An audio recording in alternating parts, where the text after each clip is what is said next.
ବୁଲେଇ ହଉଛି ଏତେ ଖରା ଥିଲା ପୁଣି ଏବେ କାଳ ବୈଶାଖୀ ବର୍ଷା। ଭାବୁଛି କବି ମାନଙ୍କ ମନ ବି ସେମିତି ଅନ୍ୟମନସ୍କ ହେଲାଣି, କବିତା ଲେଖି ଲେଖି ଚିଟା ଲାଗିଲାଣି। ଚାଲନ୍ତୁ ଟିକେ ଗଳ୍ପରେ ବିଭୋର ହେବା। ପ୍ରଥମତଃ ମୁଁ ସ୍ୱାଗତ କରିବି ସୁଗାଳ୍ପିକା ପ୍ରଣତି ମହାପାତ୍ରଙ୍କୁ, ତାଙ୍କ ଗଳ୍ପରେ ଚାଲନ୍ତୁ ଭିଜିଯିବା। ठीक अच्छे, बहुत बहुत धन्यवाद। मोर गल्पर शीर्षक आत्मार विलाप। प्रथमरु कहबी, मन चाहूए कहवाक किसी ओठ कहीपे ना, ओठ जदि केबे कहीदिए व्यथा संपर्क जाए दूरे। से भली एक गल्प। गल्पर शीर्षक आत्मार विलाप। दीर्घ 8 मासर उत्तप्त परिवेश नथिला नथिला हठात आकाश रे कलाहांडिया मेघ घोटी आसिला। डह डह ततला खरारे टकमक होई फुटुथिवा धरणी को टिके शांतिर शीतल परस देबा पई बिजुली घड़घड़ी सह प्रबलरु अति प्रबल मात्रा रे वर्षा हला। लगातार 5 दिन हेब चली बंद हेबार ना धरुनी। समस्ते कुहाकुई हेउछन जे उभान मौसुमी हठात उग्र रूप धारण करिछि। चारिआडे अंधार, सुसु पवन सांगकु प्रबल मेघ। किछि दरकार नहेले केही पदाकु गोड़ काढु नांती। गल्पर शीर्षक आत्मार विलाप, जहाँ मोर छाई आलुअर खेल पुस्तक रचित। नरेश बाबू और सरोजिन देवी खूब मेलापी बंधु, भद्र, समस्ते भारी भल पाती ए दुई जन को। गोटे पुओ तांकर। आजिकाली बजार रे निजे चली पिला मानकु विदेश रे पाठ पढ़ाइबा केते जे कष्ट ताहा मर्मे मर्मे अनुभव करिसंती। हेले सबु परिश्रम कौन तांकर व्यर्थ हो जाइछि के जानी, से माने जानिथिबे। किंतु 3 दिन हेलानी स्वामी स्त्री दुहे बिछଣା धरिचंती। थंडा ज्वर रे बुढ़ा बुढ़ी दुहे केते जे कष्ट पाउछंती, हेले तांको पाखरे किए अछि जे सेवा शुश्रूषा करिवो तांकर। पुओ पाठ पढ़ी अमेरिका रे स्त्री पिलांकु नै रहउची। मासरे थरे अधे फोन करी बापा मां को भल मंद बुझे, आउ किछि किछि टंका मध्य पठाई दिए। टंका तो सेवा शुश्रूषा करिवोनी। बुढ़ा बहुत असुस्थ, बुढ़ा बुढ़ीर सबु करे, हेले वर्तमान दुहे जाक कतरा लगा, उठिबाकू तो जो नाही। भाग्य को आदरी प्रभु को भरोसा करी पड़ी रही। काहेकि केजाणी से दिन बनानी तांको घर को आसीथिला। एमानक अवस्था देखि भारी कष्ट हला ताकू। सरोजिन देवी स्थाणु प्राय पड़ी रही बिछଣା रे, खाली पुअर ना धरी बाउली हेउथांती। सुरेश बाबूंकर अवस्था टिके उन्नत। कथा हेले सेबनानी तांकोठारू अमेरिका रे रहुतिबा पुअर फोन नंबर आनिले। छताटिए धरी निकटस्थ डाकघर अभिमुखे चलिले। वर्षार छिटारे तल आड़ू लुगा ओदा हो जाय थाए। विवाह करी नाई सत, हेले छाती रे मातृत्वर अभिमान भरा कोह, आखिरे दुखर अमानिया लुह पोछि पोछि धाई धाई आसी डाकघरे पहुँचिला। मन मने स्थिर करची फोन करी जणैदेव बापा मांकर असहायता, करुणा भरा वेदना को, गालीदेव से बेईमान पुअर कृतज्ञता को। सेथिपाई आगे बापा माँ माने पुओ को विदेश पठाइबा को चाहू नथिले। आसी दिन 3टा हेलाणी। वर्षार ताड़ना रे डाकघर फांका। केही जणे हेले कर्मचारी मध्य नाहांती। एका डाक मास्टर तरतर होई कहिला, सार टिके फोन करथांती सुरेश मौसा पुओ पाखकू। शीघ्र शीघ्र फोन करी फेरीजिबी आज्ञा। धीरे धीरे बाहर वर्षा उग्र रूप धारण कलानी, तेणु मु शीघ्र फेरीजिबी। तेणे बिचारा मौसा मासी अवस्था बहुत खराब। जेते शीघ्र तांको पुओ को एक कथा जणाई देबी तांको पाखकू फेराई। जेते शीघ्र तांको पुओ को एक कथा जणाई तांको पाखकू पुणी फेरीजिबी। मते टिके एतिकी साहाय्य करंतु सार। डाक मास्टर किंतु अलगा चिंतार मग्न थिले। एमिति एक वर्षा अंधार समय रे सुंदरी युवती पुणी अनायत मन अन्यमनस्क समय रे सेबनानी खूब बड़ पाटी करी डाकिला, सार मु फोन करथांती। तहु डाक मास्टर कहिले, अरे वर्तमान तो बिजुली नाही, टिके समय अपेक्षा करो, बहुत जल्दी किंतु लाइन आसी जीवो। आ लाइन आसिले तो तुमे फोन करिवो, अपेक्षा करो। 2-3 थर कहिबा परे बाध्य होई सेबनानी पाख चेयर उपरे बसिला। ओदा जड़सड़ देह, कामुक लंपट डाक मास्टर लोलुप दृष्टि किंतु निबद्ध थाए सेबनानी देह उपरे। कटमट करी सेबनानी सर्वांग को देखुताए। सेबनानी वर्षा भिजा उछुला यौवन डाक मास्टर को पागल कर दे थाए। दांत निकुटी निकुटी सेबनानी को 12 आड़ू 12 कथा पचारि चली थांती डाक मास्टर। जेहेतु असहाय बापा माँ 2 जन को पुअर खबर जणाइबा पई भरोसा देई आसीची, सेथिपई डाक मास्टर सबु कथार उत्तर दे चली थाए सेबनानी। ବାପା ମା ଛେଉଣ୍ଡ ସେବନାନୀ ପାଳିତ ପିତା ଓ ଭାଇ ମୁହଁରେ ଗଣ୍ଡେ ଦାନା ଦେବା ପାଇଁ ବଜ୍ର ଶପଥ ନେଇ ବିବାହ ଭଳି ପବିତ୍ର ବନ୍ଧନ ତଥା ନିଜ ସୁଖ ଖୁସିକୁ ଜଳାଞ୍ଜଳି ଦେଇଥିବା କଥାରେ ଅଭିନୟର ସମବେଦନା ଜଣାଇଥିଲେ ଡାକ ମାଷ୍ଟର। ଦିନ 3ଟାରୁ ଆସି 6ଟା ଉପରେ ହେଲାଣି। ଭାରି ବ୍ୟସ୍ତ ଲାଗୁଛି ସେବନାନୀକୁ। ଏମାନଙ୍କର ଏମିତି କଥାବାର୍ତ୍ତା ସମୟରେ ବିଜୁଳି ଆଲୋକ ଆସିଗଲା। ଫୋନ୍ ନମ୍ବର କାଗଜ ଧରି ଫୋନ୍ କରିବାକୁ ଉଠିଲା ସେବନାନୀ। ମୁଁ ଫୋନ୍ କରି ଶୀଘ୍ର ଫେରିଯିବି ସାର୍। ବୁଢ଼ାବୁଢ଼ୀ 2 ଜଣ କେମିତି ଅବସ୍ଥାରେ ଥିବେ କେଜାଣି। ଫୋନ୍ ନମ୍ବର ଡାଏଲ୍ କରି ଫୋନ୍ କରି କଥା ହେଲେ। ପୁଅର ମୂର୍ଖାମିକୁ ସଫା ସଫା ଗାଳିଗୁଲଜ କଲେ ସେବନାନୀ। ବାପା ମାଙ୍କର ଅସହାୟତାକୁ ଦୁଃଖରେ ବର୍ଣ୍ଣନା କରି ଶୀଘ୍ର ଆସିବାକୁ କହୁଥାଏ ସେବନାନୀ। ପୁଣି ସେ ନିଆଁ ଲଗା ଲାଇନ୍ ଚାଲିଗଲା। ଆଉ ଏଇ ସୁଯୋଗକୁ ଯେମିତି ଅପେକ୍ଷା କରି ବସିଥିଲେ ଡାକ ମାଷ୍ଟର। ଏଇ ସୁଯୋଗରେ ସେ ପାରିଲାନି ବିଚାରୀ। ଆଜିର ଏ ଆଚ୍ଛେଦିନର ସମୟରେ ଜିଅନ୍ତା ହୃଦୟହୀନ 2 ଗୋଡ଼ିଆ ପଶୁଙ୍କ କବଳରୁ ନିଜ ନାରୀତ୍ୱକୁ ସୁରକ୍ଷିତ କରି ରଖିପାରିଲା ନାହିଁ।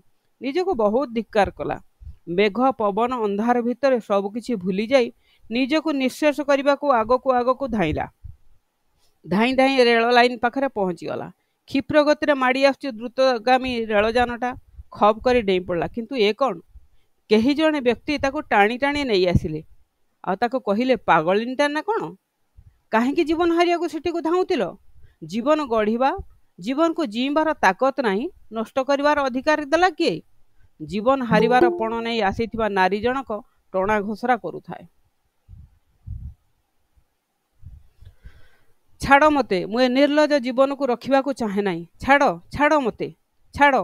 ଢୋକିନା ଗୋଟେ ଶକ୍ତ ଚଟକଣି ବସେଇଦେଲେ ବ୍ୟକ୍ତି ଜଣକ ସେବନାନୀ ଗାଲରେ। ଚୁପଚାପ ମୋ ସହ ଚାଲ, କିଛି କହିପାରିବ ନାହିଁ, ଏକଦମ ଚୁପ୍। ତାକୁ ଯିଏ ଆଣିଥିଲେ ସେ ହେଲେ ମହେଶ ବାବୁ, ଜଣେ ସ୍ୱେଚ୍ଛାସେବୀ।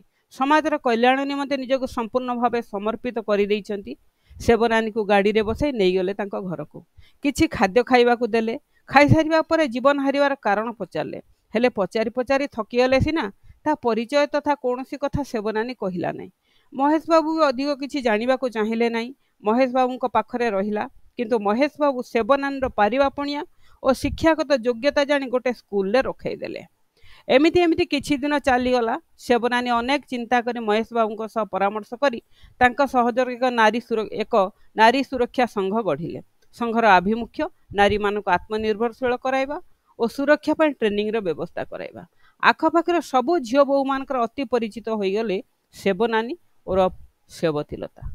ଏକଥା କିନ୍ତୁ ଗ୍ରାମର ମୁଖିଆ ତଥା ତାଙ୍କ ଚାମଚାମାନଙ୍କୁ ଭଲ ଲାଗୁନଥାଏ। ସେମାନଙ୍କ କାମରେ ଘାଟା ସୃଷ୍ଟି କରୁଛି ବୋଲି ସେମାନେ ଭାବିଲେ। ତେଣୁ ରାସ୍ତାରୁ ହଟାଇବାର ଯୋଜନା ଚାଲିଲା ସେମାନଙ୍କର। ସଂଘକୁ ଆଗକୁ ମାଡ଼ି ଚାଲିଲା। ଇତିମଧ୍ୟରେ ବାର୍ଷିକ ଉତ୍ସବ ପାଳନର ସମୟ ଆସିଲା। ସେଦିନ ଥାଏ ସଂଘର ବାର୍ଷିକ ଉତ୍ସବ। ବଡ଼ ଧୁମଧାମରେ ଉତ୍ସବ ଚାଲିଥାଏ। ଆଦ୍ୟ ଆଷାଢ଼ରେ ସ୍ଥାନୀୟ ଜନସାଧାରଣ, ନେତା ମନ୍ତ୍ରୀଙ୍କ ସହଯୋଗରେ ଓ ସାଂସ୍କୃତିକ କାର୍ଯ୍ୟକ୍ରମ ଭିତରେ ସମସ୍ତେ ବେଶ ମନଭରି ଉପଭୋଗ କରୁଥାନ୍ତି। କେଉଁଠି ଥିଲା କେଜାଣି ଆକାଶରେ ଘୋଟି ଆସିଲା କଳା ବାଦଲ। ବିଜୁଳି ଘଡ଼ଘଡ଼ି ସାଙ୍ଗକୁ ମେଘ ଆରମ୍ଭ ହୋଇଗଲା। ଚାରିଆଡ଼େ ଅନ୍ଧାର। ସମସ୍ତେ ଘରକୁ ଯିବାକୁ ବ୍ୟସ୍ତ। ନା କେହି ଖିଆପିଆ କରିଛନ୍ତି, ନା କେହି ଶାନ୍ତିରେ ଟିକେ ଠିଆ ହେଇପାରିଲେ। ଅନ୍ଧାରରେ ମୁହଁକୁ ମୁହଁ ଦିଶୁନଥାଏ। ତଥାପି ଘରକୁ ଯିବାର ପ୍ରୟାସ ଜାରି ରଖିଥାନ୍ତି ଉପସ୍ଥିତ ଜନସାଧାରଣ। ଏମିତି ଅନ୍ଧାର ଭିତରେ ସେବନାନୀ ଅନୁଭବ କଲା ତା ପାଟିରେ ଲୁଗା ବିଣ୍ଡା ଦେଇ କେହି ଜଣେ ତାକୁ ଟେକି ଟେକି ନେଇଯାଉଛି। କାହାକୁ ଡାକି ପାରୁନି କି ପାଟି କରିପାରୁନି। ତାପରେ ଉପସ୍ଥିତ ସଂଘର କର୍ମକର୍ତ୍ତାମାନେ ମଧ୍ୟ ସେବନାନୀକୁ ଡାକ ପକାଇଲେଣି। ହେଲେ ସେବନାନୀ ଗଲା କୁଆଡ଼େ? ଖୋଜାଖୋଜି ଆରମ୍ଭ କଲେ। ଘରେ ନାହିଁ, ସଂଘରେ ନାହିଁ, ଆଖପାଖ ଅଞ୍ଚଳରେ ମଧ୍ୟ ଖୋଜାଖୋଜି ଆରମ୍ଭ ହୋଇଗଲା। ମହେଶ ବାବୁ ବଡ଼ ଚିନ୍ତାରେ ପଡ଼ିଲେ। ଅନ୍ଧାର ଭିତରେ ଆଉ କ'ଣ ଉଭେଇଗଲା? ଏମିତି ଚିନ୍ତା ଭିତରେ ଚାରିଆଡ଼େ ଖୋଜାଖୋଜି ଚାଲିଲା। ସଂଘଠାରୁ ଅନେକ ଦୂରରେ ଥିବା ଜଙ୍ଗଲରେ ଅଚେତ ଅବସ୍ଥାରେ ଉଦ୍ଧାର କରାଗଲା। ଦେହରେ କୌଣସି ବସ୍ତ୍ର ନଥିଲା। ଅତି ଅମାନୁଷିକ ଭାବେ ତତ୍କ୍ଷଣାତ୍ ମହେଶ ବାବୁ ନିଜ ଗାଡ଼ିରେ ନିକଟସ୍ଥ ସ୍ୱାସ୍ଥ୍ୟକେନ୍ଦ୍ରକୁ ନେଇ ଆସିଲେ। ଚିକିତ୍ସା ଆରମ୍ଭ ହେଲା। ସାଲାଇନ୍, ଅକ୍ସିଜେନ୍ ଇତ୍ୟାଦିର ଚିକିତ୍ସା ଚାଲିଲା। 2-3 ଦିନ ପରେ ସେବନାନୀ କିଛିଟା ସୁସ୍ଥ ଅନୁଭବ କଲା। ଡାକ୍ତର ଘରକୁ ନେଇଯିବାକୁ ଅନୁମତି ଦେଲେ। ମହେଶ ବାବୁ ଗାଡ଼ି ଆଣି ପହଞ୍ଚି ଗଲେ ଓ ସେବନାନୀକୁ ଘରକୁ ନେଇ ଆସିବାକୁ ବାହାରିଲେ। ମହେଶ ବାବୁ ଜଣେ ସୁପରିଚିତ ଜନସେବକ। ଆଉ ସେବନାନୀର ବି ଖୁବ୍ ନାଁ ଡାକ ଏ କ୍ଷେତ୍ରରେ। ତେଣୁ ଏଭଳି ପରିଚିତି ତଥା ଉପକାରୀ ଲୋକଙ୍କ ଅବସ୍ଥା ଏଭଳି, ତେବେ ସାଧାରଣ ଜନତାଙ୍କ ଅବସ୍ଥା କେମିତି ବା ନ ହେବ? 2 ଦିନ ହେଲା ବିଧାନସଭା ଉଠୁଛି ପଡ଼ୁଛି। ତେଣୁ ଏହାର ସତ୍ୟତା ଜାଣିବାକୁ ସମସ୍ତେ ବ୍ୟଗ୍ର। उचित न्याय मिलिबा दाबीरे रास्तारोक ठारू आरंभ करी आंदोलन धर्मघट चलीछि। किंतु किछि गणमाध्यमर प्रतिनिधि माने आसी पहुँची गले आ सेबनानी को प्रश्न उपर प्रश्न पचार चलता। प्रश्न सब शुणी शुणी विरक्त हो गलानी सेबनानी। किछि सिना कहू न थाए हेले हराइथिबा साइता धन कथा चिंता करी आखिरु अमानिया लुहर बन्या। आउ संभाली पारलानी निजको आउ कहिला, भाई माने आपण मान तो अनेक प्रश्न पचारले, मु एबे से सबुर उत्तर देउछि सुन। आज मोर जहा किछि होइछि से सब एई वर्षा जोगु। एई वर्षा आज मोठारु मोर सबु संचित धन को अपहरण कर नेछि। कारण एबे भारतर पूरे पूरे घरे घरे आछे दिन आविर्भाव होइछि। एई आछे दिन पई झियो बहु माने निजको असुरक्षित मने करछन्ती। एई आछे दिन पई रोगीटी आज उपयुक्त चिकित्सा अभाव मरी जाउछि। एई आछे दिन पई शह शह लोक चाषबास छाड़ी बातरा होई खटी करुछन्ती। दिन द्विपहर चोरी डकायती गुंडागिरी भली अनैतिक काम ए आछे दिन पई। गणदुष्कर्म भले कुकर्म शह शह निरीह कलिका बलि पड़ुछन्ती ए आछे दिन पई। आज्ञा आगामी पीढ़ी अपसंस्कृतिर शिकार हेउछन्ती ए आछे दिन पई। बापा माँ माने परिणत बयस असहाय होई पड़ुछन्ती। गुरु गुरुजन धर्मकर्म समस्तक पाखरु लोप हो जाइछि। एई आछे दिन पई आज मु बापा माँ छेउंड हो जाइछि। पालित बापा भाई मुहरे सुख टिके देबा पई आज मु थकी पड़िछि। ना भाई को किडनी जनित रोगरु भल करि पारछि, ना बापा को ब्रेन ट्यूमर ऑपरेशन करि पारछि। सेमानक मुहरे हस फुटेबाकू जाई स्नेह ममता को बंधा पकाई संग्राम करुछि तो पुणी केते हिंस्र जंतुंकर गणदुष्कर्मर शिकार हेउछि तथापि पारु नाही। देख भाई माने आखि पुरे देख आ कान खोली सुन। ए आछे दिन पई केमिति राति पाहिलारू राति हेला जाए शह शह भ्रूण राजरास्ता नाल नर्दमारे विकल चित्कार करी लोप पाई जाउछन्ती। आज मु मध्य ए आछे दिन कबल पड़ी केमिति छटपट हेउछि। मो आत्मार विलाप मो पाखरे ही लीन हो जाउछि आ मो माँ बापांकर परिचय हजि जाउछि। आछे दिन शब्द भितरे काहा कंठरू शुभुनी बैकुंठ समान आहा अटे सही घर। शुभुनाई भागवत टुंगीरू गोविंद गोविंद गोविंद। आत्मार विलापरे चारियाड़ खाली हाहाकारमय। आत्मार विलापरे आज चारियाड़ खाली खाली हाहाकारमय। जय जगन्नाथ, जय जगन्नाथ। बहुत बहुत धन्यवाद। ता आत्मा जेतेबेले कांदे से तार करुण वर्णना आपणकर थिला। बोधे प्रथमरु ही गल्पटी आखिरे लुह भरीदेला। तो आशा करी समस्त को भी से समान अनुभव होइथिबो। बहुत माने सुंदर आ मर्मस्पर्शी आ वर्तमान रो करुण चित्रण थिला आपणक गल्परे। ता सहित परिवेश रो भी बहुत सुंदर चित्रण थिला गल्परे। बहुत बहुत धन्यवाद देवी सुंदर गल्पर प्रयास पई आ निश्चय वास्तवतार सहित आमको टिके भेटा भेटी करिया पई जीवन रो सेई वास्तवता जहाँ अरुचिकर लागे किंतु सतरे कहा ना कहा सहित एमती घटी जाउची से कौन भाबुथिबो ता सुंदर निखुण वर्णना। बहुत बहुत साधुवाद। एमती आपन को लेखनी सत चल चंचल रहू जगन्नाथ पाखेवाड़ी करे। जय जगन्नाथ। चलंतु बनलक्ष्मी महांती को स्वागत करिबा तुमकर गल्पटी सह बताम।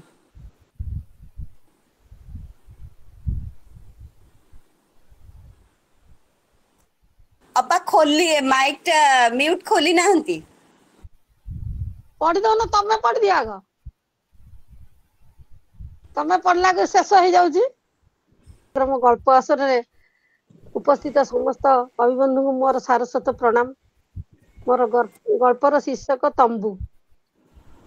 तंबू मनुष्य को खरा वर्षारू रक्षा करे। विवाह और अन्यान्य उत्सव मानकरे तंबूर मध्य आवश्यक रही। बन्या बात्या द्वारा घर द्वार भांगी गले तंबू टाणी लोक माने आश्रय नहीं थांती। विशेषकर गरीब श्रेणीर लोक माने घर द्वार करि न पारी तंबू टाणी रही थांती। एई जेमिति दनेई साहू शंकरपुर गाँव दनेई साहू ता स्त्री और गोटे पुओ नहीं सुखी संसार। मूल लागिले चले हेले तीन प्राणी खुशी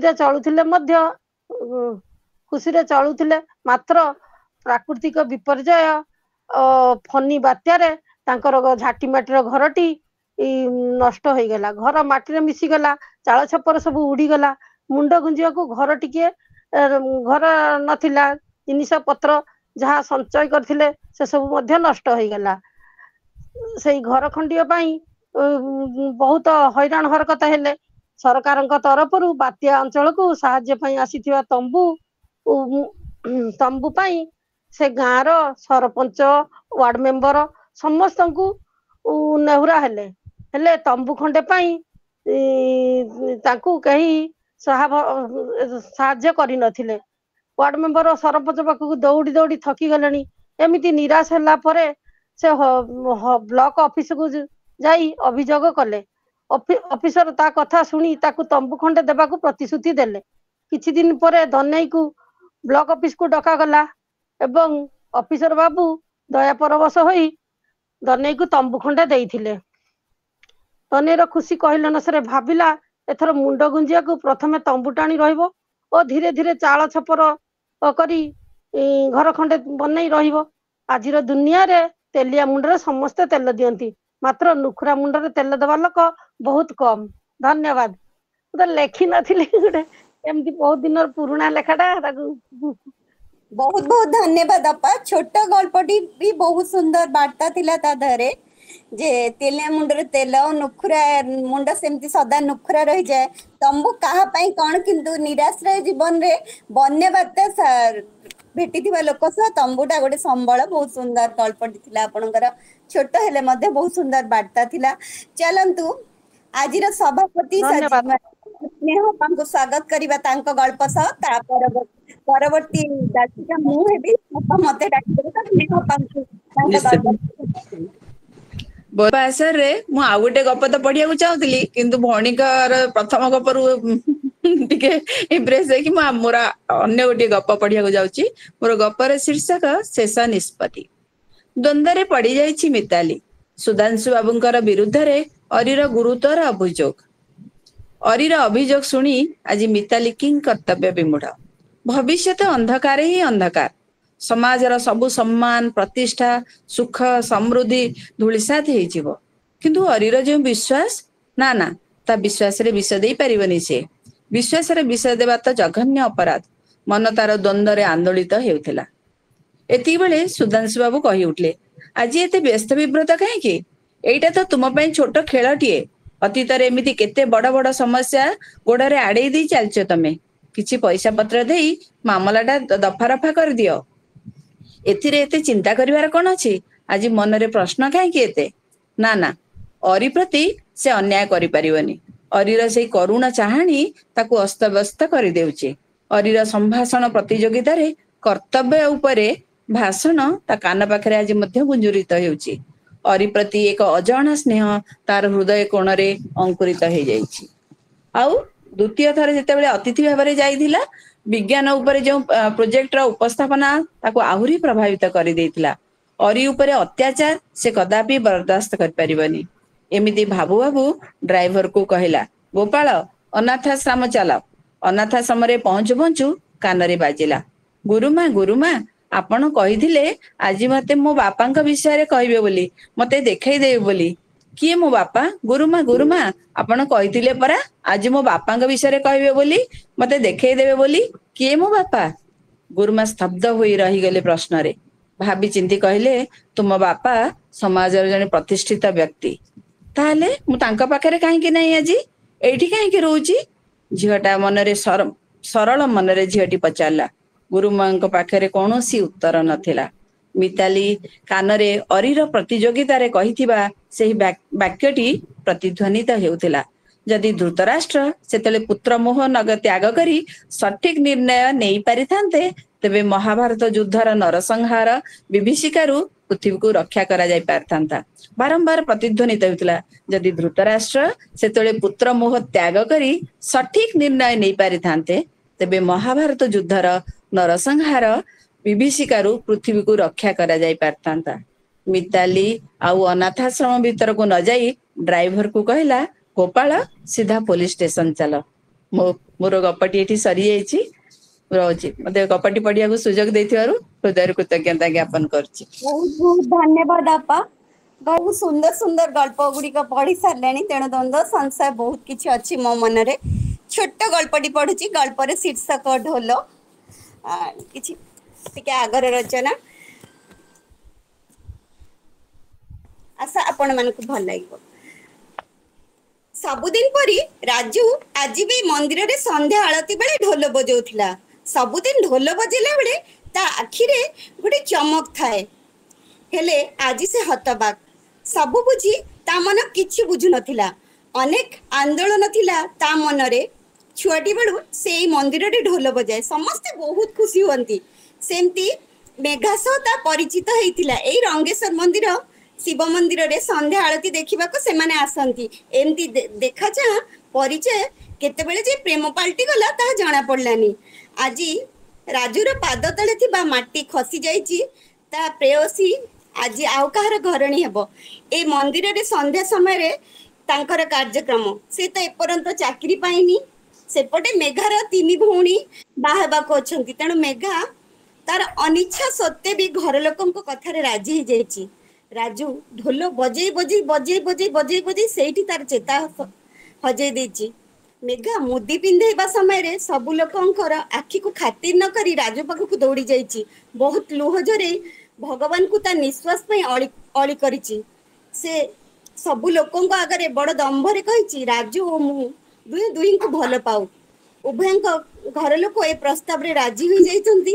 ରାଜୁର ଚେତା ଫେରିବା ପରେ ସେ ଶିବ ଶମ୍ଭୁଙ୍କ ପାଦ ତଳେ ଲମ୍ବ ହୋଇ ପଡ଼ିଯାଇଛି। ଏ ଢୋଲର ଶବ୍ଦ ତା କାନରେ ପ୍ରେମର ରଙ୍ଗ ଭରିଦେଲା। ଦେଖାଯାଉ ରାଜୁ ତା ବାହାଘରରେ ଆମକୁ ଡାକିବ କି ନା। ନିଶ୍ଚିତ ନିଶ୍ଚିତ ଡାକିବ, ଭୋଜି ପାଇଁ ରେଡି ହେଇକି ରହିଥାଅ। ବାପା ମା ତାର ଚାଷ କାମ କରି ଚଳନ୍ତି। ହେଲେ ପିଲାଟି କଣ 8-10 ବର୍ଷ ହେଲା ପରେ ରାମୁ ସିଏ କଣ କଲା ନା ଗାଈ ଚରେଇବାକୁ ଗଲା। ଗାଈ ଚରେଇବାକୁ ଯେତେବେଳେ ଗଲା, ଏମିତି ସବୁବେଳେ ଯାଏ ଗାଈ ଚରାଏ, ଘରକୁ ଗାଈ ଧରିକିରି ଆସେ, ଜଙ୍ଗଲ ଭିତରେ ଯାଇକିରି ଆସେ। ହେଲେ ଥରେ କଣ ହେଲା, ବର୍ଷା ଜୋରରେ ମାଡି ଆସୁଛି, ମେଘ ଘନେଇ ଆସୁଛି।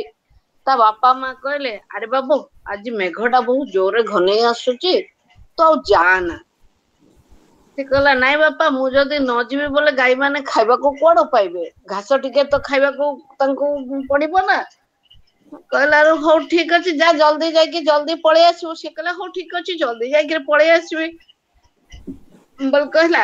ଚାଲିଲା, ମେଘ ତ ଘନେଇ ଆସୁଛି, ବର୍ଷା ତ ହେଇନି। ସେ କହିଲା ଯାଉଛି ଯିବି, ବେଗି କାମ ସାରି ଦେଇକିରି ପଳେଇ ଆସିବି। ସେ ବାହାରିକିରି ଗଲା। ହେଲେ ଏମିତି ଯାଉ ଯାଉ ଜଙ୍ଗଲରେ ଗାଈ ମାନଙ୍କୁ ଛାଡି ଦେଇଛି, ଜୋରରେ ବର୍ଷା ହେଲା। ବର୍ଷା ହେଲାରୁ ସିଏ କଣ କଲା, ସେଇ ଯୋଉ ରାସ୍ତା ମାନଙ୍କରେ ସେଣ୍ଟ ଥାଏ ନା, ଲୋକମାନେ ଗାଡି କି ଜଗିଥାନ୍ତି। ଗାଡି କି ଜଗିଥାନ୍ତି, ଯୋଉଠି କି ଗାଡି ଆସିଲେ ଲୋକମାନେ ଯାଆନ୍ତି, ବସିବାକୁ ଥାଏ, ସବୁ ଥାଏ ସେଡ୍ ଯାକ। ସେ ସେଡ୍ ଭିତରେ ଯାଇକି ବସିଲା, ମାନେ ଠିଆ ହେଲା। ଯାଇକିନା ଠିଆ ହେଲା ବେଳେ କଣ ହେଇଛି, ଚଡଚଡି ଟା ବାରମ୍ବାର, ମାନେ ସେ ଗଲା ପରଠୁ ଚଡଚଡି ଟା ବାରମ୍ବାର ସେ ମାନେ କଣ ଯେ ସାଇଡ୍ ଟାକୁ ମାରି ଚାଲିଛି। ସମସ୍ତେ କହିଲେ କଣ ଚଡଚଡି ଟା ବାରମ୍ବାର ଏଠିକି ମାରୁଛି ପଳଉଛି, ଏଠିକି ମାରୁଛି ପଳଉଛି, ଏଠିକି ମାରୁଛି ପଳଉଛି। ହେଲେ କଥା କଣ? ହେଲେ ସମସ୍ତେ କହିଲେ କଣ ଗୋଟେ ହେଇଥିବ, ଛାଡ। ଏମିତି ଭାବିକିରି ରହିଲେ। ହେଲେ କିଛି ସମୟ ପରେ ଯେତେବେଳେ ମେଘ ଟା ଟିକେ ଛାଡିଗଲା, ସମସ୍ତେ ଯିଏ ଯାର ରାସ୍ତାରେ ଚାଲିଲେ। ହେଲେ ଯେତେବେଳେ ରାମୁ ବାହାରିକିରି ଗଲା, ସିଏ ଜଷ୍ଟ ବାହାରିଛି ଏକା ଟିକେ ବାଟ ଯାଇଛି କି ନାଇ, ଚଡଚଡି ଆସିଲା, ତାକୁ ଏକା ମାରିଦେଲା। ତାକୁ ମାରିଦେଲା। ସେ ଲୋକମାନେ ବୁଲି ପଡିକି ଅନେଇଲା ବେଳକୁ ତାକୁ ଚଡଚଡି ମାରିଦେଲାଣି, ସେ ମରିଗଲାଣି ଅଲରେଡି। ହେଲେ ସମସ୍ତେ କହିଲେ କଣ ନା, ବୋଧେ ତା ପାଇଁ ବୋଲିକିରି ଚଡଚଡି ଟା ମାରୁଥିଲା। ଆଉ ଆମ ମାନଙ୍କୁ, ଆମେ ମାନେ ଥିଲେ, ହେଲେ ମଣିଷର ଭାଗ୍ୟ ସମସ୍ତଙ୍କ ଭାଗ୍ୟକୁ ନେଇକିରି ଜଣଙ୍କର ଭାଗ୍ୟ ରକ୍ଷା ପାଇ ଯାଉଥିଲା। ତ ସମସ୍ତେ କହିଲେ ଯାହା ହଉ, ରକ୍ଷା ତ ଆମେ ପାଇଗଲେ, କିନ୍ତୁ ପିଲାଟା ବିଚରା ଚାଲିଗଲା। ସେତିକି କହିକିରି ସେମାନେ କଣ କଲେ, ତାଙ୍କ ଘରକୁ ଖବର ଦେଲେ। ତାଙ୍କ ବାପା ମା ଆସିଲେ, ଆସିକି ପିଲାଟିକୁ ଧରିକି ନେଇକି ଗଲେ। ଆଉ ଅଚାନକ ସେଇ ଚଡଚଡି ଟା ଲାଗି ପିଲାଟିର ଜୀବନଟି ଚାଲିଗଲା। ଆଉ ତାଙ୍କ ଘର ମଧ୍ୟ ଶୂନ୍ୟ ହେଇଗଲା, ବାପା ମାଙ୍କର କୋଳ ଶୂନ୍ୟ ହେଇଗଲା। ଆଉ ସେଥିପାଇଁ ବୋଲିକିରି କଣ ଇଏ ତେଣୁକରି ଜୀବନରେ ସବୁ ଜିନିଷ ଅଚାନକ ହିଁ ଆସେ। କୋଉ ଜିନିଷ ହଁ ଭାବି ଚିନ୍ତିକି କେବେ ଆସେନି, ଅଚାନକ ଆସେ। ତେଣୁକରି ଆମକୁ କଣ, ସେଇ ଅଚାନକ ଟାକୁ ପ୍ରତିକାର କରିବା ପାଇଁ ଆମକୁ ମଧ୍ୟ ନିଜକୁ ନିଜେ ତାର ପ୍ରତିକାର କରିବା ପାଇଁ ପ୍ରସ୍ତୁତ ହେଇକିରି ରହିବାକୁ ପଡିବ। ଏତିକି କହି ମୋ ଗପଟି ମୁଁ ବିରାମ ଦଉଛି।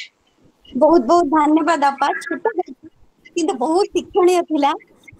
ଆପଣଙ୍କ ଗଳ୍ପ ପାଇଁ ପଦେ ଲେଖିଥିଲେ। ଅଚାନକ ସ୍ୱପ୍ନ ଆସେ, ଅଚାନକ ମେଘ, ଏଇ ଜୀବନରେ ବହୁତ କିଛି ଅଚାନକ ଘଟେ। ଘଟଣା ହେଉଛି ଦୁର୍ଘଟଣା, ଅଚାନକ ବି ମୃତ୍ୟୁ ଚାଲି ଆସେ ଜୀବନକୁ। ବହୁତ ବହୁତ ଧନ୍ୟବାଦ ଦେବି ଆପଣଙ୍କୁ। ଚାଲନ୍ତୁ ପ୍ରକାଶ ମିଶ୍ର ଭାଇଙ୍କୁ ସ୍ୱାଗତ କରିବା ତାଙ୍କର ସୁନ୍ଦର ଗଳ୍ପ ବିଷୟ। ଜୟ ଜଗନ୍ନାଥ। ସମସ୍ତଙ୍କୁ ଶୁଭେଚ୍ଛା ଓ ଶୁଭକାମନା ଜଣାଇ ମୋର ଆଜିର ଗଳ୍ପ ଆରମ୍ଭ କରୁଛି। ପୁରୁଣା ଗଳ୍ପଟିଏ, ଜେଜେଙ୍କ ଚଷମା। ଜେଜେଙ୍କ ଚଷମା। ଠିକ୍ ଆଜି ପରି ସେଦିନ ଥାଏ ରବିବାର। ରୋହନର ସ୍କୁଲ ଛୁଟି। ସକାଳୁ ଉଠି ମୋବାଇଲ ଧରି ଗେମ୍ ଲଗେଇ ବସି ପଡ଼ିଲା ଓ ଚାଲିଥାଏ ତାର ମୋବାଇଲ ଓ ଆଙ୍ଗୁଳି ଭିତରେ ଗୋଟାଏ ଅଜବ ଖେଳ। କେତେବେଳେ 9ଟା ବାଜିଗଲାଣି, ଆଉ ଲକ୍ଷ୍ୟ ନାହିଁ ରୋହନର। ହଠାତ୍ କାନ୍ଥ ଘଡ଼ିରେ ନଜର ପଡ଼ିଯିବାରୁ ତରତରରେ ଉଠି ପଡ଼ି ମୋବାଇଲକୁ ନେଇ ବହି ତାକରେ ରଖୁ ରଖୁ ଚଷମାଟି ବହି ତାକରୁ ତଳେ ପଡ଼ିଗଲା, ଯେଉଁଟାକି ତାର ମା ଗତ କିଛି ଦିନ ହେଲା ଖୋଜି ଖୋଜି ନୟାନ୍ତ ହୋଇଗଲାଣି। ରୋହନ ଚଷମାଟି ଦେଖିଦେଇ ଡାକ ଛାଡ଼ିଲା, ମିଳିଗଲା ମିଳିଗଲା ମିଳିଗଲା ମା, ଜେଜେଙ୍କ ଚଷମା ମିଳିଗଲା। ଜେଜେଙ୍କ ଚଷମା କଥା ଶୁଣିଦେଇ ରୋହନର ମା ସୁନିତା ଧାଇଁ ଆସିଲା। ରୋହନ ପାଖରେ ପହଞ୍ଚି ପଚାରିଲା, କୋଉଠି ଥିଲା? ଦେଲୁ ଦେଲୁ ଧନ, ମୋତେ ଜେଜେଙ୍କ ଚଷମାଟା। ରୋହନ ଚଷମାଟି ମାମାଙ୍କ ହାତକୁ ବଢ଼ାଇ ଦେଉ ଦେଉ ସୁନିତା ଟାଣି ନେଇ ଲୁଗା କାନିରେ ପୋଛି ଦେଇ ମୁଣ୍ଡିଆଟିଏ ମାରିଦେଇ ଛାତିରେ ଚାପି ଧରିଥାଏ। ଅଜାଣତରେ ତାର ଆଖିରୁ ବୋହି ପଡ଼ୁଥାଏ ଟପ୍ ଟପ୍ ହୋଇ ମୁକ୍ତାବିନ୍ଦୁ ସଦୃଶ ଲୋତକ ବିନ୍ଦୁ। ରୋହନ ଅପଲକ ନୟନରେ ଅନାଇ ରହିଥାଏ ମାଆକୁ ତାର ଏବଂ ମାଆଙ୍କର ଭାବ ପ୍ରବଣତାକୁ। ଭାବି ଚାଲିଥାଏ ସତରେ କ'ଣ ଅଛି ଏଇ ଜେଜେଙ୍କ ଚଷମାରେ। ଗୋବିନ୍ଦ ବାବୁଙ୍କର ଗୋଟିଏ ବୋଲି ପୁଅ, ନାମ ସୁଜିତ। 10ମ ଶ୍ରେଣୀରେ ପଢ଼ୁଥିଲା। ତାର ମାଆଙ୍କ ହୃଦରୋଗରେ ଦେହାନ୍ତ ହେବା ପରେ ଗୋବିନ୍ଦ ବାବୁ ଆଉ ଦ୍ୱିତୀୟ ବିବାହ ନ କରି ସୁଜିତର ବାପା ଓ ମା ଉଭୟ ଭୂମିକାକୁ ନିଭାଇ ଚାଲିଥିଲେ। ପୁଅ ସୁଜିତର ପାଠପଢ଼ା ସରୁ ସରୁ ସଙ୍ଗେ ସଙ୍ଗେ ବ୍ୟାଙ୍କରେ ଚାକିରି ଖଣ୍ଡିଏ ମିଳିଗଲା। ଏକୁଟିଆ ଘରଟା ଖାଲି ଖାଲି ଲାଗୁଥିଲା। ସେଥିପାଇଁ ସୁଜିତକୁ ଶୀଘ୍ର ବିବାହ କରିଦେଲେ। ସୁଶୀଳା, ରୂପବତୀ ଆଉ ଗୁଣବତୀ ଝିଅଟିଏ, ପୁଣି ଶିକ୍ଷୟିତ୍ରୀ ଚାକିରି ବି କରିଥାଏ। ବୟସ ତାରତମ୍ୟ ବହୁତ କମ୍ ଥାଏ ପୁଅ ବୋଉଙ୍କ ମଧ୍ୟରେ। ହେଉ, କ'ଣ ସେଥିରେ? ଗୋବିନ୍ଦ ବାବୁଙ୍କ ଖୁସି କହିଲେ ନ ସରେ। ଗୃହିଣୀ ଚାଲିଯିବା ଠାରୁ ପାଟିଟା ତାଙ୍କର ସିଠା ହୋଇଯାଇଥିଲା। ଏବେ ମସ୍ତ ଚା, ଜଳଖିଆ ଓ ଭେରାଇଟି ଖାନା, ସେ ପୁଣି ଟାଇମ୍ ଅନୁସାରେ ମିଳିଯାଉଛି ଯେ ଖୁସି ନ ହେବେ କିପରି? ଖାଇଦେଇ ଖବରକାଗଜ ପଢ଼ିବା ଓ ଟିଭି ଦେଖି ଦେଖି ସମୟ କଟି ଯାଉଥିଲା। କେବଳ ଚଷମାଟି ଛଡ଼ା ସେ ଆଉ କିଛି ଖୋଜିବା କେବେ ଆବଶ୍ୟକ ପଡ଼େନି। ଦିନା କେତେ ଏମିତି ବଡ଼ ଖୁସିରେ ଚାଲିଗଲା। ବୋଉ ସୁନିତା ଘରଟା ଯାକର କାମ ନିଜେ କରେ। ଖାଲି ଘର ପୋଛା ଓ ବାସନ 2ଟା ମାଜିବାକୁ ଚାକରାଣୀଟିଏ ସକାଳୁ ଆସି ତାର କାମ ସାରି ଚାଲିଯାଏ। ତରବରରେ ରୋଷେଇ ସାରି ସମସ୍ତଙ୍କୁ ଖାଇବାକୁ ଦେଇ ନିଜେ ଖାଇ ସୁନିତା ସ୍କୁଲ ଯିବ। ସକାଳୁ ଟିକେ ଫୁର୍ସତ ନାହିଁ ସୁନିତାକୁ। ରୋହନକୁ ନେଇ ସୁଜିତ ଆଗୁଆ ଚାଲିଯାଏ, ତାକୁ ସ୍କୁଲ ପାଖେ ଛାଡ଼ିଦେଇ ନିଜ ଅଫିସକୁ। ବୋଉ ସ୍କୁଲକୁ ଯିବା ପାଇଁ ଘରୁ ଘଣ୍ଟା ଦେଖି ତରବରିଆ ହୋଇ ବାହାରିଲା ବେଳକୁ ଶ୍ୱଶୁରଙ୍କର ଡାକ, ବୋଉମା, ମୋର ଚଷମାଟା ଦେଇଗଲ। ପୁଣି ସୁନିତା ଫେରି ଆସି ଚଷମାଟି ଆଣି ପୋଛିକି ବାପାଙ୍କ ଟିପ୍ ଉପରେ ରଖିଦେଇ ଚାଲିଯାଏ। ରୋଜ ରୋଜ ଏହି ଝାମେଲା। ଠିକ୍ ସ୍କୁଲକୁ ଯିବା ପାଇଁ ଘରୁ ବାହାରିଲା ବେଳକୁ ପଛରୁ ଡାକ ପଡ଼ିବ, ବୋଉମା, ଚଷମାଟା ଦେଇଗଲ। ସୁଜିତର କାନରେ ସବୁବେଳେ ଏଇ ଗୋଟିଏ କମ୍ପ୍ଲେନ୍ ପଡ଼ିଲା। ସେ ଆଉ ଗୋଟିଏ ଚଷମା ଆଣିଦେଇ କହିଲା, ଏଥର ଆଉ ଝାମେଲା ହେବନି। ଗୋଟେ ଟେବୁଲ ଉପରେ ରଖିଦିଅ ଓ ଆଉ ଗୋଟିଏ ଟିପ୍ ଉପରେ ପୋଛିକି ଆଗୁଆ ଥୋଇ ଦେଇଯିବ ଯେ ଏ ଝାମେଲା ଆଉ ରହିବନି। ବାପା ଆଉ ହଲ୍ଲା କରିବେନି ସବୁଦିନ ଚଷମା ଦିଅ ବୋଲି। ସେଇଟା ହେଲା।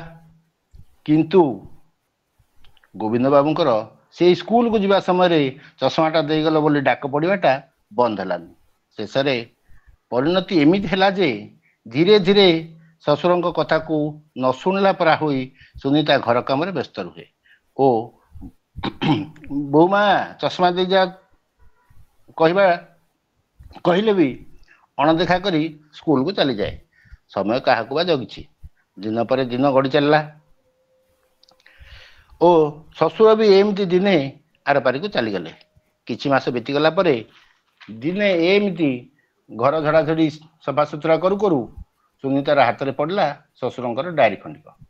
ପୃଷ୍ଠା ପରେ ପୃଷ୍ଠା ଓଲଟାଇ ହଠାତ୍ ସୁନିତାର ନଜର ପଡ଼ିଲା ଶେଷ ତାରିଖ ଉପରେ, ଯୋଉଟା କି ତାର ଶ୍ୱଶୁରଙ୍କର ଦେହାନ୍ତ ହୋଇଥିଲା। ସୁନିତା ପଢ଼ି ଚାଲିଲା କୌତୂହଳରେ। ଲେଖା ଥିଲା, ବୋଉମା, ଆଜିକାଲିର କର୍ମମୟ ଜୀବନ ଜଞ୍ଜାଳ ଭିତରେ କାହାକୁ ବା ସମୟ ଅଛି? ସମସ୍ତେ ବ୍ୟସ୍ତବହୁଳତା ଭିତରେ ଗତି କରିବାକୁ ପଡୁଛି। ଏଥିରୁ ତୁମେ ବାଦ ପଡ଼ିବ ବା କିପରି? ଏହି କାର୍ଯ୍ୟବ୍ୟସ୍ତତା ଭିତରେ ଛୋଟମାନେ କିଛି ଭୁଲିଯିବାଟା ବା ଭୁଲ ଫଟକା କରିବାଟା କିଛି ନୂଆ କଥା ନୁହେଁ। ଏପରିକି ଛୋଟମାନେ ଘରୁ ବାହାରିବା ସମୟରେ ବଡ଼ଙ୍କ ଆଶୀର୍ବାଦ ଟିକେ ନେବାକୁ ବି ଭୁଲି ଯାଆନ୍ତି। ସେଥିପାଇଁ ଏସବୁକୁ ଲକ୍ଷ୍ୟ କରି ମୁଁ ମୋର ଚଷମାଟିକୁ ଅନ୍ୟଠି ରଖିଦେଇ ତୁମକୁ ପଛରୁ ଡାକ ପକାଏ ମୋ ଚଷମାଟି ଦେଇଯିବା ପାଇଁ। ତୁମେ ଚଷମା ଦେବା ପାଇଁ ଆସ ଏବଂ ଯେତେବେଳେ ମଥା ନୁଆଇଁ ଟିପୟ ଉପରେ ଚଷମାଟି ରଖ, ମୁଁ ସେତେବେଳେ ତୁମ ଅଜାଣତରେ ତୁମ ଶିରରେ ହାତ ଦେଇ ଆଶୀର୍ବାଦ ଟିକେ ଦେଇଥାଏ। କାରଣ ଗୁରୁଜନଙ୍କ ଆଶୀର୍ବାଦ ପିଲାମାନଙ୍କ ପାଇଁ ଢାଲ ହୋଇ ସବୁ ବିପତ୍ତିରୁ ରକ୍ଷା କରିଥାଏ। ତୁମ ଶାଶୁ ମରିବା ପୂର୍ବରୁ ମୋତେ କହିଥିଲେ, ପିଲାମାନେ ଛୋଟ ମୋଟ ଭୁଲ ଫଟକା କରିବେ, ସେମାନେ ଆମ ଆଖିରେ ସବୁବେଳେ ପିଲା। ହେଲେ ତାଙ୍କ ଉପରେ ତୁମେ କେବେ ବି ରାଗିବ ନାହିଁ, ବିରକ୍ତି ହେବ ନାହିଁ। ତାଙ୍କୁ ମୁକ୍ତ ହସ୍ତରେ ଆଶୀର୍ବାଦ ଟିକେ ଦେବା ପାଇଁ କେବେ କୁଣ୍ଠିତ ହେବନି। କେବେ ବି ମୋର ଏ କଥାକୁ ଭୁଲିବ ନାହିଁ। ସେଥିପାଇଁ ତୁମେ ବୋହୂ ହୋଇ ଆସିବା ଠାରୁ ମୁଁ ତୁମକୁ ବୋହୂ ଓ ଝିଅ ମଧ୍ୟରେ ଅନ୍ତର ନ ରଖି ମୋର ଝିଅ ପରି ଦେଖି ଆସିଛି।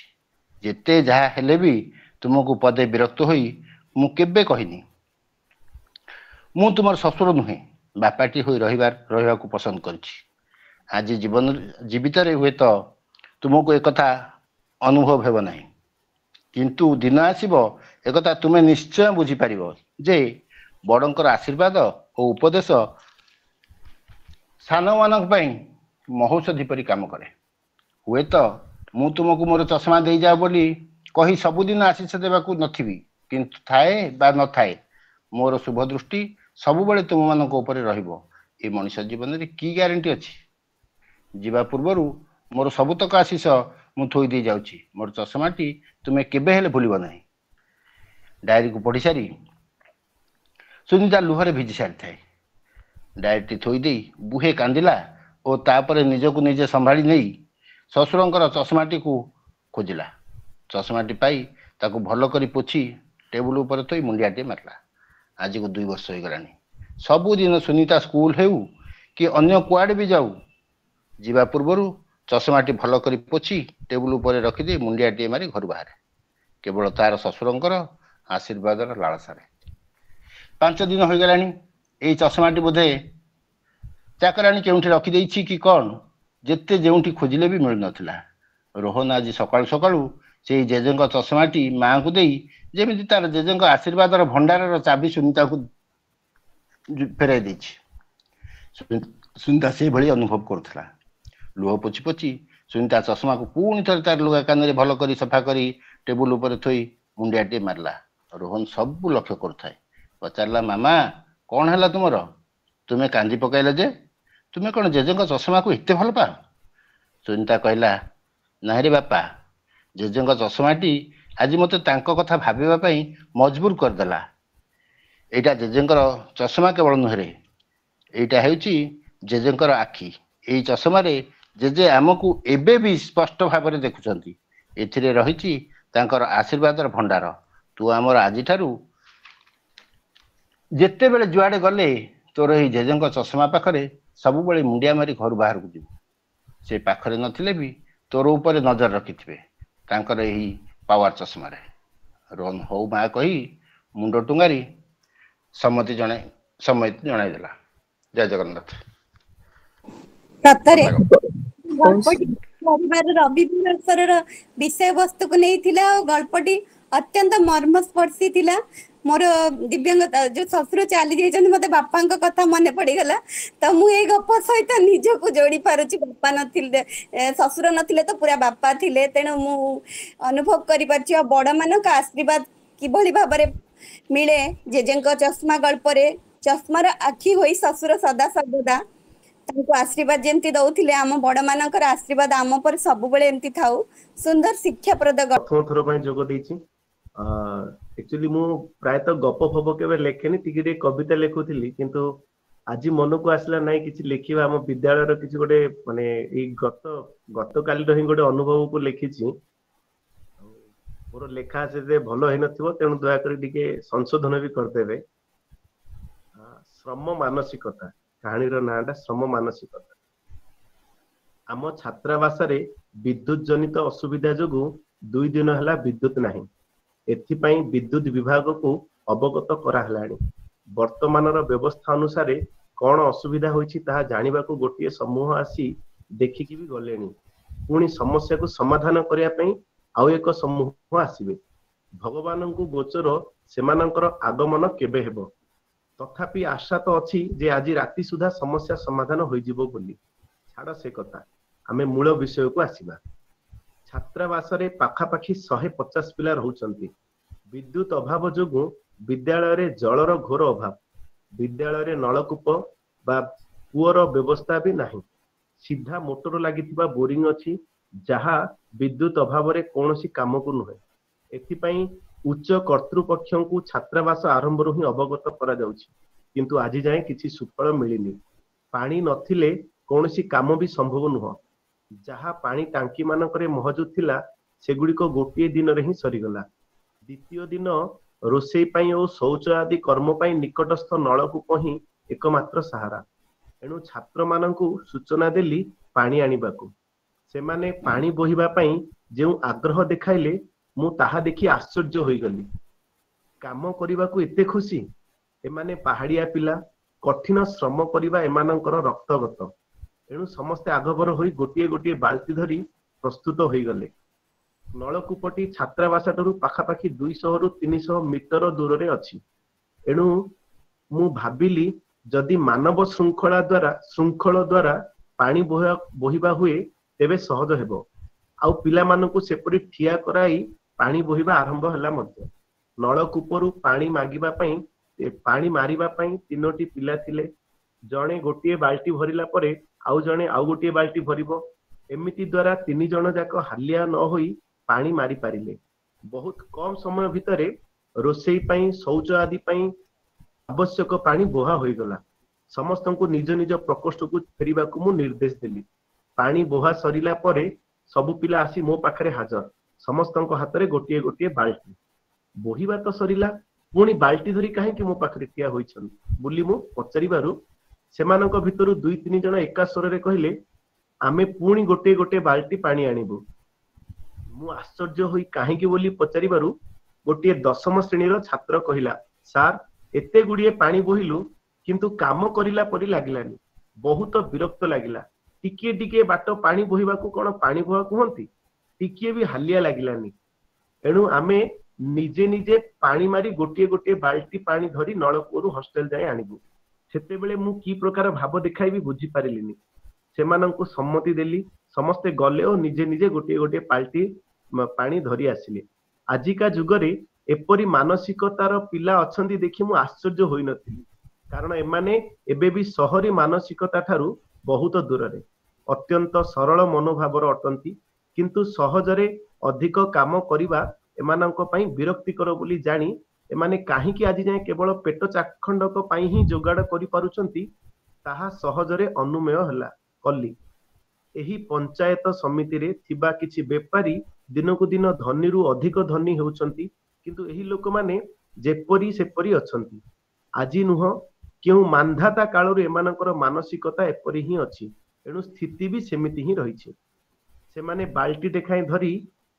बाल्टी लेखाएं पानी धरी एते दूररु आसुथिबार सेमानक मुहरे संतोष भाव को चौकी रे बसी बसी अनुमान करुथिली और भगवानक पाखरे एमानक मानसिकतारे परिवर्तन पई प्रार्थना करिली। धन्यवाद।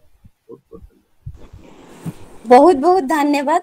आज जेते गुडी गल्प पढ़ा होची सब गल्प गुडी करे किछि ना किछि वार्ता अछि और किछि ना किछि प्रेरणा अछि। आपन को गल्प रे परिश्रम पई केबे भी कुंठा हवा कथा नुहे।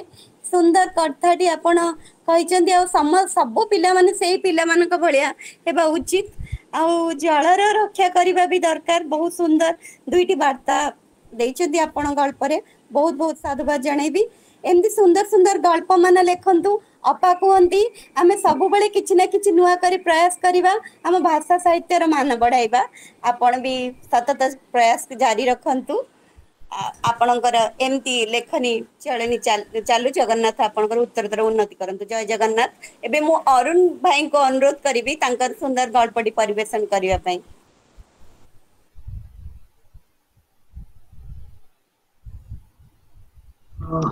समस्त ए संध्या आसर रे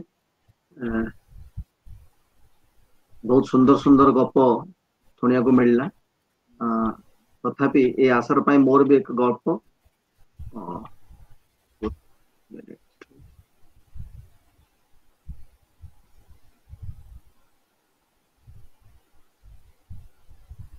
गल्पर शीर्षक महुमाछी।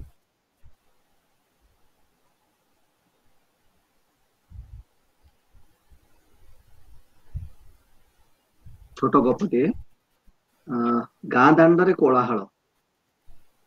एही रज 3 दिन कई काम को जानती ना। पृथ्वी माँ को समस्ते सम्मान जनाती।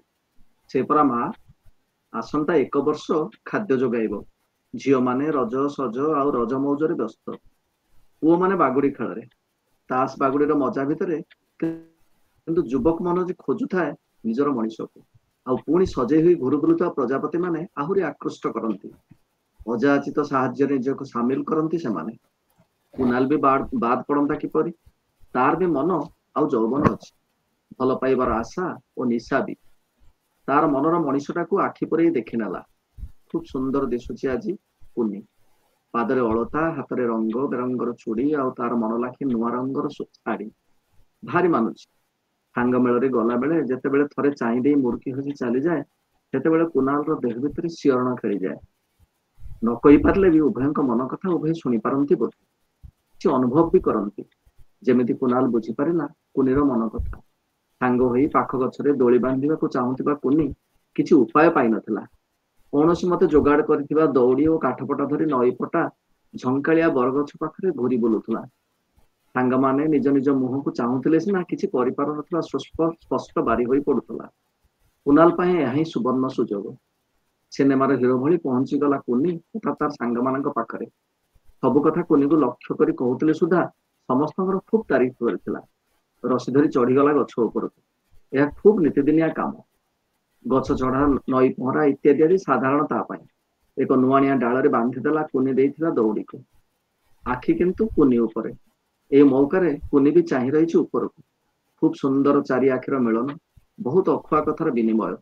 हस भी ओठ उपरे आसी संपूर्ण भाव में देखा जाउनी। सतरे कि बाहाना जना ना किंतु कुनाल दौड़ी बांधिबार टिके डेरी कला। बास वर्तमान कुनी को दोली रे बसी थोड़ी परीक्षण भाव कहला। ठीक ठाक हेले भी से ओल्हे आसीबो। कुनी बसीगला दोली रे। सांग माने झुले देले दोली। 2-4 थर झुलीची कि नहीं ऊपर चित्कार शुणी समस्त ऊपर को चाहिए। हठात महुमाछी गहन रे कुनाल केउटी गछ डाल थिबा महुमाछी आक्रमण रे गुरुतर कुनाल ओल्हेवा पई उपाय शून्य पड़ीगला गछ डाल। सबु प्रेम उभेई गला। रज मौज फिका पदिसिला। प्रेम सह जीवन युद्ध भी हारीगला कुनाल। खूब कम दिन डाक्तरखाना रही अधूरा प्रेम को नहीं फेरीगला सबुदिन पाई। बहुत दिन बीतीगला पर भी आज जितेबाला झील मैंने रज पाई सज हो गाँ दांडे घूरी बुलती। विवाहित कुनी आगे घूरी बुलती फेणा फेणा महुमाछी आ शुभु थाए घू घू शब्द। धन्यवाद। कौन कहबी गल्पटी खुशी रे रंग भर भर दुखर रंग जेमती किए लेसी दे गला। रज मौज फिका पड़ी गला। प्रेमर रंग भरु भरु विरहर रंग भरीदेला। सुंदर छोट हेले मध्य ई सुंदर गल्पटी पई आपन को बहुत बहुत साधुवाद जणाउची। एमती आपन का लेखनी सत चल चंचल रहू जगन्नाथ पाखे अली करची। जय जगन्नाथ। चलंतु स्वागत करिबा सभामयी पत्री को तांकर सुंदर गल्पटी सह।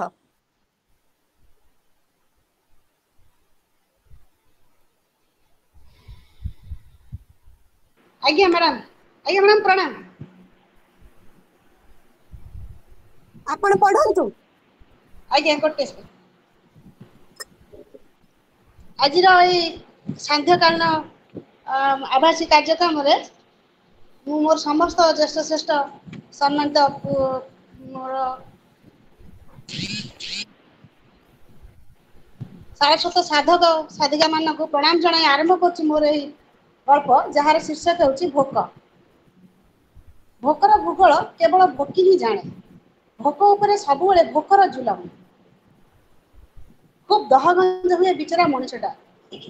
भोकर हुकुम रे से केबे हारी जाए तो केबे सरी जाए। एई जेमिति कई हाँ कई से किए ता परिचय कौन से निजे भी जाने ना। हेतु पहला दिन पोल तल भूई और मुंड उपर आकाश छड़ा आउ काहाकू चिन्हेनी। खेल पड़िया बस स्टाण्ड रास्ता कड़ अलिया गदा आदि जरी प्लास्टिक लुहा गोटे कबड़िया दादा गोदाम रे ओजाड़ी दे घिनी आने ओलिकर खाइबा और राति ओला ओ बाबू भाई कृपार बिस्कुट पाउरुटी कि बरा देउटी मिलगले स्वर्ग सुख। अचिंता निदरे शोई जाए पोल तल माटी मा कोल रे। गत 3 दिन हेब प्रबल वर्षा लगी रही भोकर आदेश मानी कहीं बाहरी पार नथिला दाना जोगाड़े। ओदा सरसर जरी अखा तले जरी जामा चिरा जामा फांक दे कटमट आखि देखा भोकिरा पेट को मिछ आश्वासन दे भूले रखार प्रयास बारंबार विफल होता कई। से धीरे धीरे पाद घोषारी बाहर को आसला। कई कान रे बाजिला आज कबाड़िया दादा को घरे भोजी अच्छी। बड़ बड़िया बाबू माने आसिछन्ति। अनेक रकम व्यंजन होइछि। कई मनरे मरी मरी आसुथिया बंचिबार आशा गुजरी उठिला। कईर देहर शत सिंहर बल कान शुणा बाबूंकर से केतोटी शब्द कई पेटर भोकर निया को घीओ पड़ला परी हुतु हुतु जालिबा आरंभ कला। से चारि खेपारे पहुंची जाइतिला महाजनक फाटक सामने। डाली भातर मह मह बास्ना कई को अथय कर देउतिला। हेले आज गोदाम बंद बोली कही दादा कई को सुनाइथिले। भोकर दाउ सही न परी कई तार भयालु आखि चारि दिगरु बुलाई आनी सीधा कईटा पत्र पड़िଥିବା स्थान को कईर आखि दुईटा उज्जवल हो उठिला। कईर हाथ गोड़ पेट पाटी समस्ते एकाठी होई ता विवेक विरोध में विद्रोह कर उठिले। कई खप किना डेई पड़ला अईठा गदा ऊपर को आ निज संपत्तिर अनाधिकार दाबी साब्यस्त विरुद्ध में गं गं गर्जन करी 4-6टा माई अंडरा कुदा मारले ता ऊपर को बास बिचारी कई निजर भोक मेटाइया पूर्व बनी जाइतिला आउ कहार आहार। नमस्कार। बहुत बहुत धन्यवाद। आज पूरा मोर